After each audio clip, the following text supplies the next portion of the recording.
যে আমাদের আমির হেফাজত এই ক্ষেত্রে আমাদের পূর্বসূরীদের পক্ষ থেকে পরিচালিত ধারায় কোরআন সুন্নাহর বিভিন্ন অকাট্য প্রমাণের ভিত্তিতে যে চিন্তা, বিশ্বাস, আকীদা এবং আদর্শের কথা বলে থাকেন, মাওলানা মওদুদী সাহেবের প্রতিষ্ঠিত জামাতে ইসলামী নামে যে সংগঠন রয়েছে, এই সংগঠনের সাথে আমাদের পূর্বসূরীদের আকাবির আসলাফদের যুগ থেকেই আমাদের যে আকীদাগত চিন্তাগত যে মতপার্থক্য আছে, সেই বাংলাদেশে যতগুলো ইসলামিক দল আছে, মানে তাদের একটাই সমস্যা, জামাত ইসলাম যারা করে এদের আকীদা ঠিক নেই। এখন কথা হইলো, আপনি আকীদা দেখবেন কাদের, যারা মসজিদে নামাজ পড়ে ওয়াজ করে, তো এখানে আপনি আকীদা খুঁজবেন যে তারা ইসলামিক, তাদের কি আকীদার কি সমস্যা আছে। আপনার আসলে পলিটিক্স করতে আপনি সেখানে আকীদা খোঁজেন।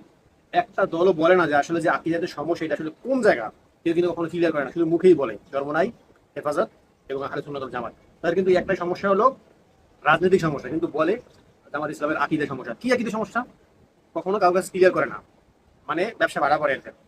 জামাত ইসলাম কি বলছে যে যারা রাজনীতি করে যে রোজা 32টা, তারা কি বলছে নামাজ 5 ওয়াক্ত না 6 ওয়াক্ত? তারা কি বলছে গরু জবাই করার সময় কল্লা কাটা যাবে না, গোয়া কাটতে দিবে? তারা কি বলছে ছাগল কোরবানি দেওয়া যাবে না? বাংলাদেশে যদি 10 জন আলেম থাকে, তার মধ্যে 10 জনের মধ্যে 8 জনই টপ লিস্টে জামাত ইসলাম, যাদের ওয়াজ মানুষ শোনে, যাদের ওয়াজ শুনে মানুষ হিন্দু থেকে মুসলমান হয়, যাদের ওয়াজে সবচেয়ে বেশি মানুষ হয়, যাদের ওয়াজে মানুষ লাখ লাখ মানুষ হয়, তাদের ওয়াজে পারিশ্রমিকও সবচেয়ে বেশি।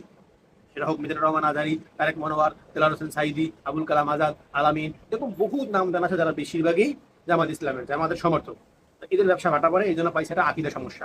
আপনাদের কি আকীদা আছে? জামাত ইসলামে যারা রাজনীতি করে, আপনারা যদি সেইখানে মানে আকীদা খোঁজেন, তারা কি বলছে মিলাদ করা যাবে না, শফিকুর রহমান কি এইসব, এরা কি এইসব বিষয় নিয়ে কথা বলে? মানে যখনই যাদের সাথে না মিলে, খাবার দাবার ভাগে মিলে না, তখনই আকীদা খুঁজতেছে। আকীদা সমস্যা কি সমস্যা, কোন জায়গায় সমস্যা?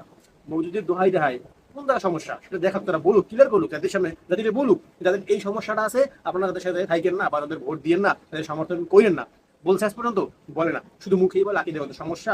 মানে এমন একটা ভাব নিয়ে কথা বলে মামুনুল হক, মানে মানে বহুত কিছু হয়ে গেছে, অথচ তারা কিন্তু ক্লিয়ার করে না যে এই জায়গাটা সমস্যা। তারা কি সূরা ফাতিহা সারা নামাজ পড়ে? তারা কি সূরা সারা নামাজ পড়ে? নাকি তারা শুয়ে শুয়ে নামাজ পড়তে বলছে মানুষের? যারা পলিটিক্স করে, পলিটিক্সে তো আপনাদের সমস্যা। যারা পলিটিক্স করতেছে তারা কি মানুষের কাছে বলতেছে যে আমাদের আকীদা এরকম, আপনাদের এরকম মানতে হবে, না পলিটিক্স করতে পারবেন না, আমাদের ভোটই দেবে? কোনো যতগুলো 68টা যে সিট পাইছে, ঠিক আছে জামাত ইসলামের, এখানে কোনো লোকের তারা কি এই দাওয়াত দিছে যে আমাদের আকীদা এরকম এরকম চলতে হবে? আপনাদের সমস্যাটা কোথায়? বাওতাবাজি বাদ দেন, ঠিক আছে? আপনাদের সমস্যাটা হইলো আপনার ভাগে কম পড়ে, এই জন্য আপনারা এখন আকীদা খুঁজতেছেন।